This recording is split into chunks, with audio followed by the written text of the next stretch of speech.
I think for the first half of our narrative, right, till the middle of the 19th century, the most influential thinker is Herder, right? Johann Gottfried Herder, an Enlightenment thinker, but he represents sort of counter-Enlightenment trend in a way because he became extremely popular with Romantics, right, after his death in this first half of the 19th century. And if you look at the Ukrainian intellectuals, be they ethnographers or historians or just writers, they all read Herder.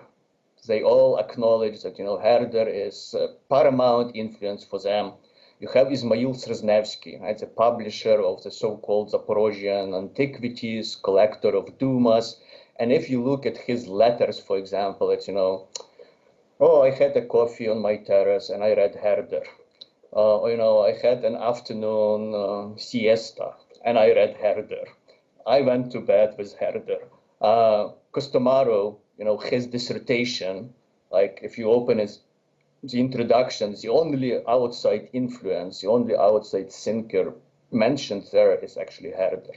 So Herder is absolutely important. And in our book, because all historians know about Herder and how Herder important was for the East Central Europe, but we tried to draw readers' attention to Herder's political theory, right? So it was not just his ideas about the multiplicity of cultures out there, about the importance of language, but Herder also imagined a peculiar nation organized from below, nation which was primarily cultural and was almost anarchist as a community, because Herder hated those central governments, right? The imposition of order and rule from above.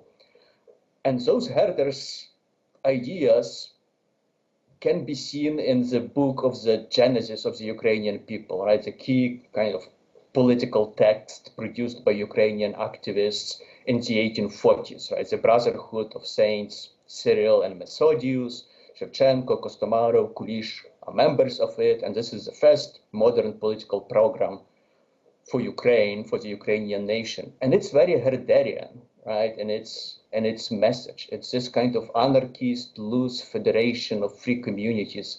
That's how they imagine their ideal world.